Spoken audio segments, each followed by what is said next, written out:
The fog hangs thick over Myrtle Creek, swallowing up memories and quieting every street corner. It has been almost 40 years since 15 kids vanished during the Spring Festival, an event that left scars on everyone in this small Oregon town. Out of nowhere, a call comes in that stirs up old wounds most had hoped would stay buried.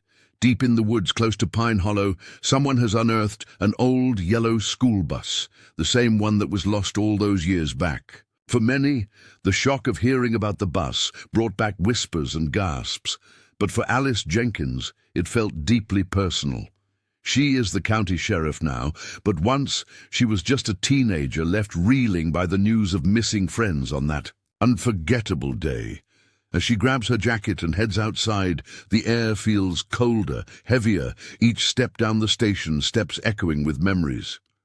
The drive out takes her through twisting roads lined with trees that seem to lean closer under the weight of the morning mist. Her heart thumps against her ribs because she knows that what they uncover could finally give the families answers they have begged for, or hurt them in ways they never imagined. The bus sits tilted at an odd angle beneath the thick roots and damp earth, looking smaller than Alice remembered. Once inside, she pauses, letting her eyes adjust to the gloom. Everything has the hush of a place left untouched for far too long. There are no bodies, no splashes of color from old jackets or backpacks. Yet even emptiness has a way of speaking. Here, on one seat, a pink lunchbox sits faded but mostly intact, its plastic edges just visible under a layer of dusty leaves. In the aisle, a single child's shoe, so tiny its laces trailing, green with patches of moss, has been left behind. Faced toward the door as if someone was about to step out, taped carefully to the dashboard, Alice finds a class roll, its 15 names carefully printed out in rows. Her throat tightens when she sees what's scrawled underneath in shaky handwriting. We never made it to Pine Hollow. The silence inside feels heavy, almost pressing. She almost thinks she can hear laughter trapped in the stale air, whispers of songs or games long since ended. Without any sign of a struggle, the mystery only seems to get stranger. Nothing explains where the children went. Alice stands there for a long moment, feeling the weight of the years press down on her, knowing that solving this means more than just answers. She owes it to her lost classmates to finally bring them home. Back at the county sheriff's office, Alice pulls open a cabinet in the dimly lit records room, dust motes swirling in the afternoon light. She drags out heavy box files marked with yellowed labels and cracks them open on the metal table. Most of the paperwork is faded, the ink bleeding into pale brown paper, but she sifts through it patiently. There are black and white photos of grinning kids lined up in front of the old bus, pictures she remembers seeing on missing posters taped up all over Myrtle Creek all those decades ago. She turns up lists of personal belongings, things like small jackets, comic books, and a baseball mitt with someone's name written across it in marker. The old police reports are short, almost dismissive, each ending with the same cold phrase: "No evidence of a crime." The name of the bus driver, Henry Thomas, pops up a few times, alongside Emily Carter, a substitute teacher who had filled in last minute for the field trip. Their files feel thin, incomplete, as if no one really looked at them hard enough. The deeper Alice goes, the heavier her heart grows. Each page makes her remember those sunlit afternoons and the easy laughter of her classmates, and she thinks of all she owes them, how answers have waited too long, and how time has made the loss feel even sharper. Just as Alice is about to close yet another folder, her phone buzzes with a call from the local hospital. The nurse on the other end sounds urgent, saying they have a patient brought in from near the Pine Hollow dig site. Alice's stomach drops when the details spill out. A woman, disoriented and dehydrated, had been found wandering the edge of the woods. She insists she is 12 years old, even though, from the looks of her, she is clearly grown. The nurse reads the patient's name, Laura Miller. When Alice hears it, she feels the air leave her body. Laura was her best friend back in middle school, one of the 15 children who vanished on that terrible day. Hurrying to the hospital, Alice finds Laura in a quiet room under dim lights. She looks older, her face marked by time, but her eyes search the world with the confusion of someone still clinging to a childhood that disappeared. She barely recognizes herself in the mirror, but clings to the belief that she never stopped trying to find her way home.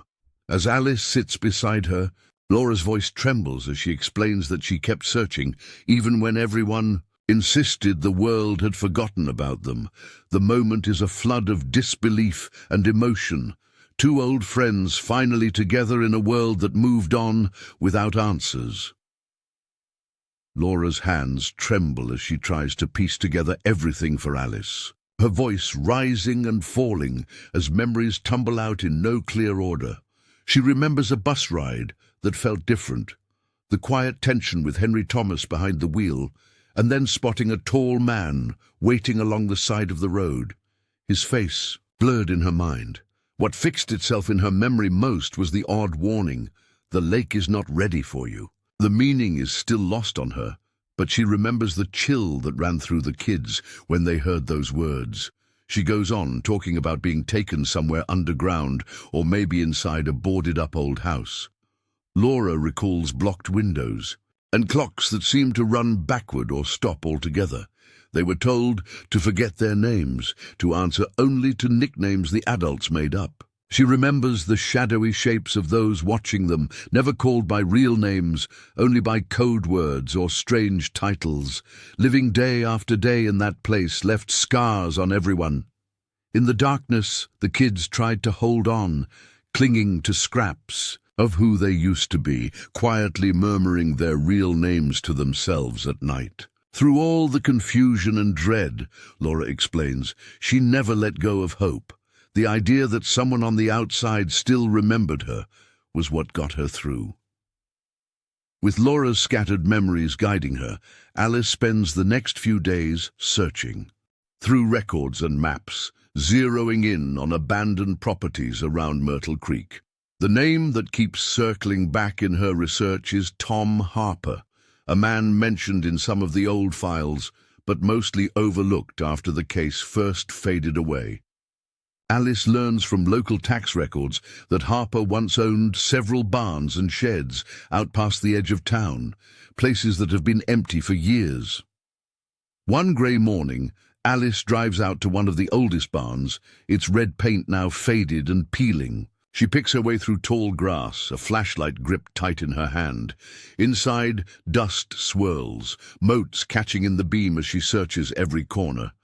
Her heart pounds not with fear, but with determination. It is tucked among some broken boards and old bottles that she finds it, a tiny bracelet, its beads spelling out Samantha. Samantha Flores was another one of the 15, quiet and always wearing handmade jewelry. Holding the bracelet, Alice feels a new wave of hope and grief. It is a simple thing, but it anchors all the memories and uncertainty, reminding her exactly what remains at stake. Finding something so personal keeps her focused on finding the rest, driven by the proof that the past is not as buried as everyone thought.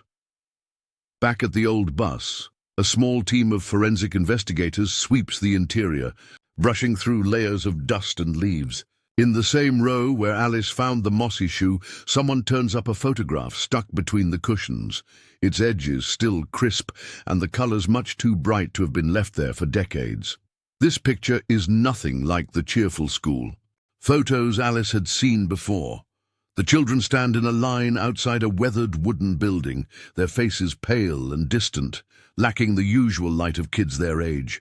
Hovering behind them is a tall, shadowy man, his features blurred but his presence unmistakable.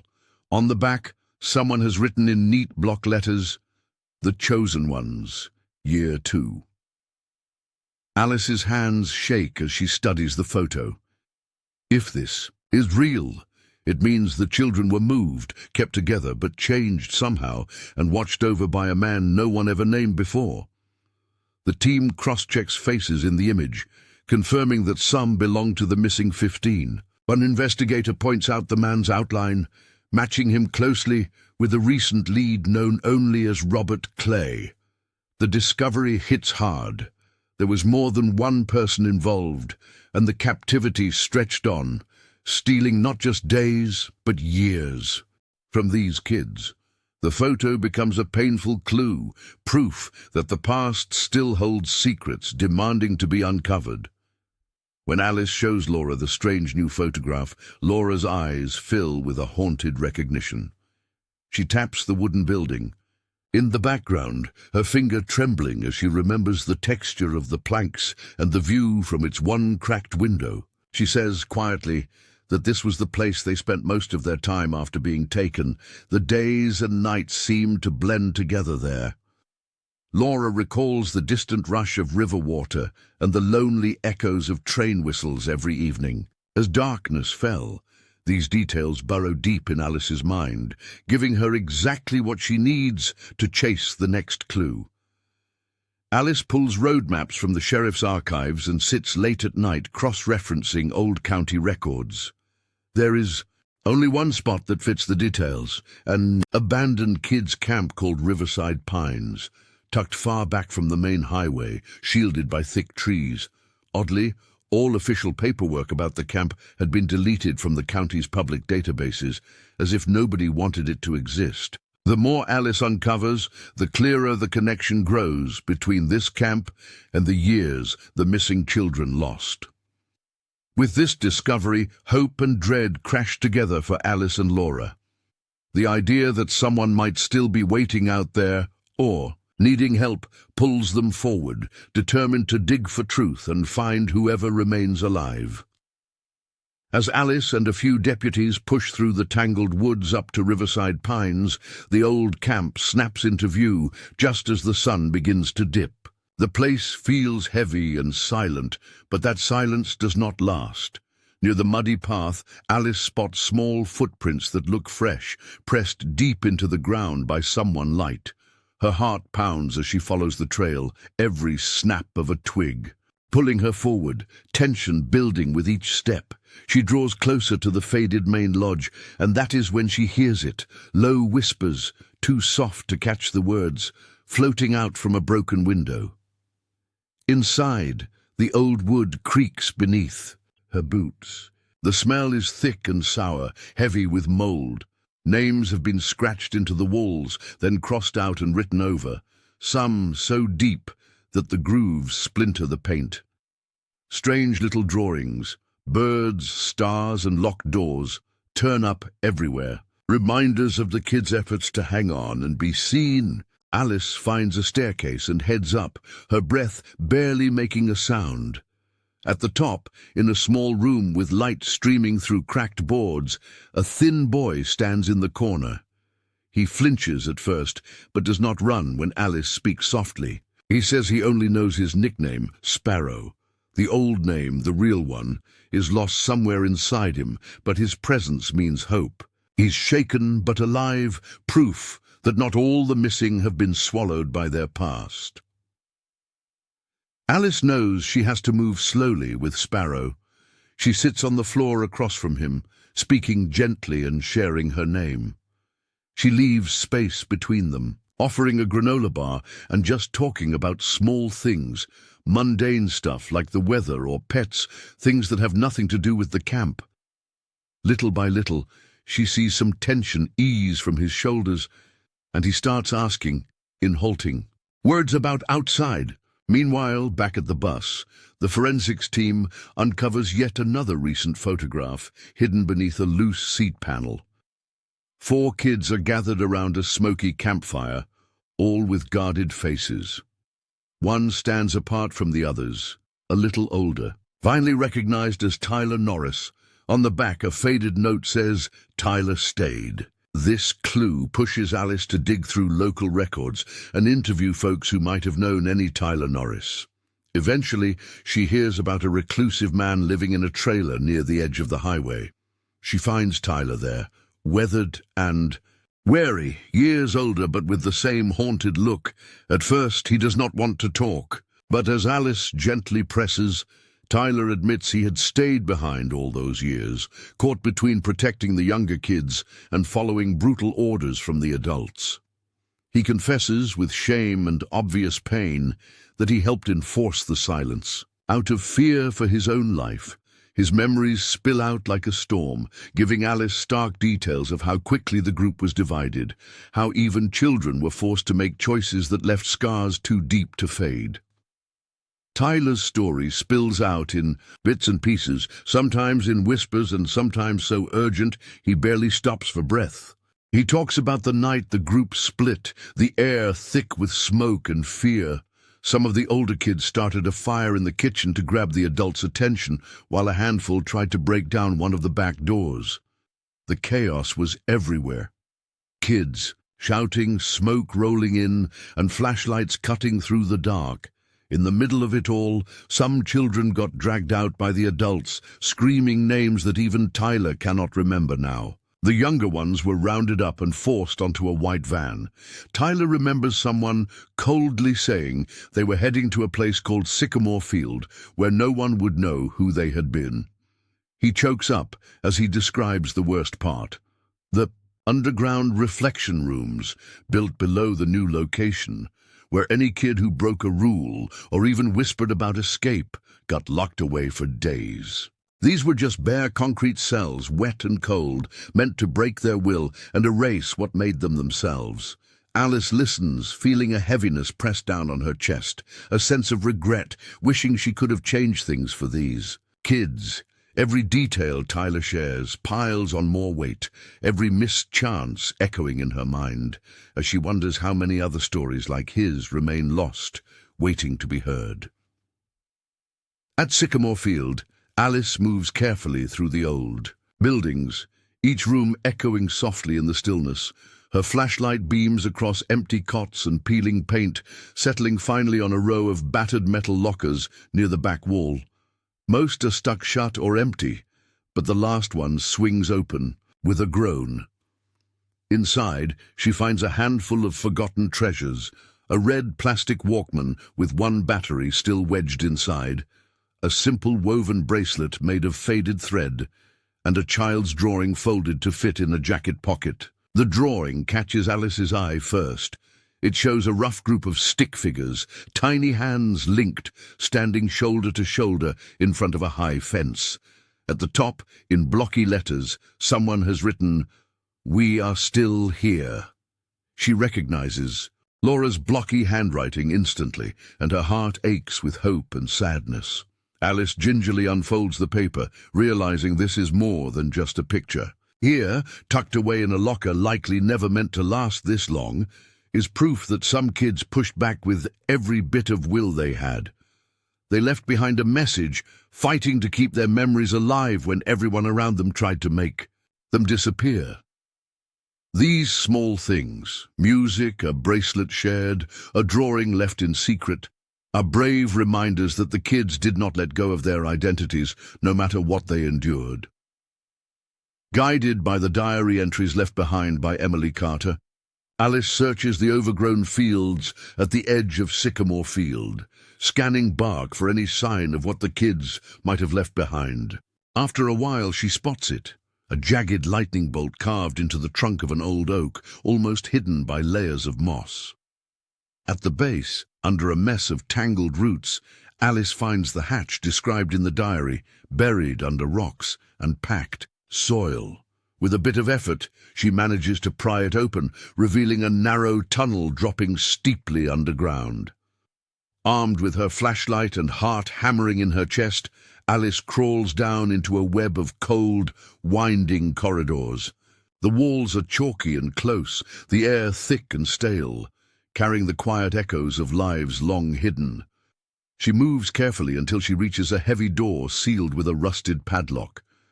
Pressing her ear to the metal, she hears a woman's voice. On the other side, soft, hesitant, asking if it is finally safe to speak. When Alice unlocks the door, she finds Emily standing in a dim corner, grown but forever changed by years of solitude. Emily introduces herself at first by the name the captors assigned her, only to falter and clutch memories until her own name returns. When Laura, drawn by the commotion, rushes forward, the two women break down in tears, holding each other, the wounds of separation and lost time flooding back as they finally recognize each other in the flickering light. Emily's hand trembles as she offers Alice a worn spiral notebook, the pages crammed with messy, coded notes and scribbles. Her voice is shaky as she explains that she spent years writing down whatever she could. Names, dates, patterns in the guards' movements, whispered rumors about kids who slipped away. Alice flips through the journal, finding every page packed with stories of bravery and heartbreak. Some passages talk about children who managed to sneak out during storms or dark, early mornings, risking everything for a chance at freedom. Others tell of those who were abruptly loaded into vans and driven off to places no one could name, their faces never seen again. Emily has tried to keep track of each one: anniversaries, secret birthdays, even the food that reminded them of home. What makes Alice's skin crawl are the entries describing a second tunnel built under the far side of Sycamore Field. Unlike the escape tunnel, this one was meant to be a secret hiding spot ordered by the adults. According to Emily, certain children were concealed there, kids the captors never wanted anyone to find. Not family, not police, no one. With every new page, the sense of loss grows heavier. The notebook is not just a record, it is a heartbreaking map of where hope endured and where it vanished. The mystery of those who never came back looms larger, pushing Alice to wonder if any more survivors are still waiting in the dark. Using the diary as her guide, Alice heads out in search of the second entrance, following the old instructions about landmarks. She hikes past sagging fences and forgotten outbuildings until she spots 3 petrified trees clustered together on a rise beside a forked river. The place, called Crescent Turn by the kids, does not look like much from a distance, but up close, Alice sees a patch of sunken ground hidden under brush. She clears it carefully and uncovers a rusted metal hatch, stiff with years of dirt and neglect. With effort, she pulls it open and drops down into a hidden world untouched by sunlight. Inside, the air is thick and still. There are tiny rooms, with makeshift beds made out of old blankets, and childish drawings cover some of the walls. Smiley faces, flowers, boats that look like they must have come from long-ago memories. In the center of this underground maze sits a small classroom with 15 desks arranged in a rough circle, dust pooling in every crack. On the teacher's desk lies a locked book. Alice breaks the flimsy clasp and flips through the pages, seeing lesson after lesson drilled into the kids by their captors. Obedience means safety, and memory is danger. Each phrase echoed until they blur together. In the margins, one name jumps out to her: Nina Evans, scratched out and rewritten again and again, as if whoever wrote it could not decide whether to erase or remember. The way Nina's name is treated suggests she must have stood apart from the others somehow, refusing to vanish even when everything pushed her to disappear. Behind what looks like an ordinary wall, Alice and her team notice a spot where the paint does not quite match. With a little pushing and prying, the layer gives way, revealing an entrance to a hidden room, known only in Emily's diary as Room 6. The air is cooler inside, and everything is preserved in a thick layer of dust, almost as if time skipped this place. There are dozens of old photographs pinned up on strings, stretching from one corner to the other, each showing children in matching shirts, standing stiffly or with nervous smiles. Some photos have names written on the back, others just dates scrawled in shaky handwriting. On the far wall is a mural painted right on the concrete, simple strokes forming the image of a girl, her silhouette dashing toward a beam of sunlight spilling from an open doorway. Above her, in big letters, reads, "She left the light on, for us." Emily stands quietly for a moment, then says, "The girl is Nina Evans, one of the oldest at Sycamore Field. She explains that Nina never went along with the group's rules, no matter how much pressure the adults put on her. Seeing Nina's figure on the mural, so bold and determined, fills everyone with a strange hope. To Alice and the others, it feels like a promise left behind, a sign that someone had kept fighting, leaving this message for anyone who might stumble across it years later. Alice spends days combing through old state records, piecing together small clues from transfer logs and adoption documents. Eventually, she uncovers that Nina Evans did not disappear after all. Instead, Nina was renamed Sarah Mitchell and placed with a family just a few towns over. As it turns out, Sarah is now an adult and runs a quiet little bookstore on Main Street, mostly keeping to herself. Alice feels a mix of nerves and hope as she steps into the cozy shop, the bell above the door jingling softly. The shelves are packed with paperbacks, and there is a faint smell of coffee and old paper in the air. When Alice introduces herself and explains she has questions about the past, Sarah's hands start to tremble. She tries to keep her guard up, but when Alice shows her a photo of the mural, the painted girl running toward the light, Sarah stares for a long time, touching the edges of the photo as if it might vanish. Her eyes fill with tears, and her breath comes out shaky. She admits, even in a hushed voice, that she always believed those flashes from the past were only dreams or leftover feelings from a life that never belonged to her. Now, holding the proof, Sarah finally understands that all her memories were real, and she is not alone in them. Later that week, Sarah and Emily finally sit together in the back corner of Sarah's bookstore. The air between them is thick with memories that do not need words. There is no need for long speeches or explanations, just being together is enough. Sarah pulls Emily into a tight hug, and for a while neither moves. The silence says everything. All that they lost, all that they kept, and how close they both came to losing their own pasts.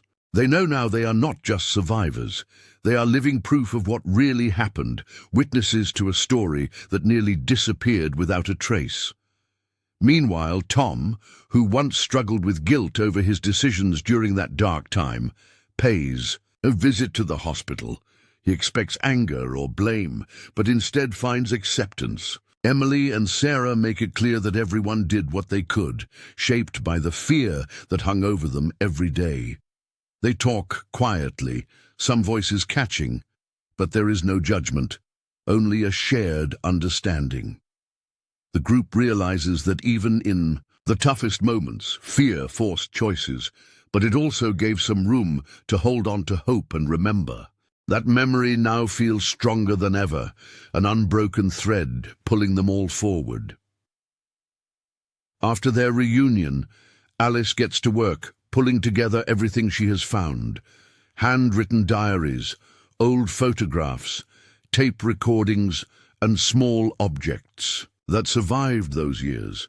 She builds a careful, detailed report and submits it to the authorities, making sure every piece of proof from the Sycamore Field case is included. Although the justice system moves slowly and there is no guarantee of fast answers, Alice knows that taking these steps is necessary. What matters even more to the survivors is the creation of a new foundation focused on missing children. With Emily, Sarah, Tom, and a few others, Alice puts her energy into building an organization that supports families and makes sure voices like theirs are heard, especially for kids who have been forced into silence. In Central Park, not far from where the old group home once stood, a memorial goes up.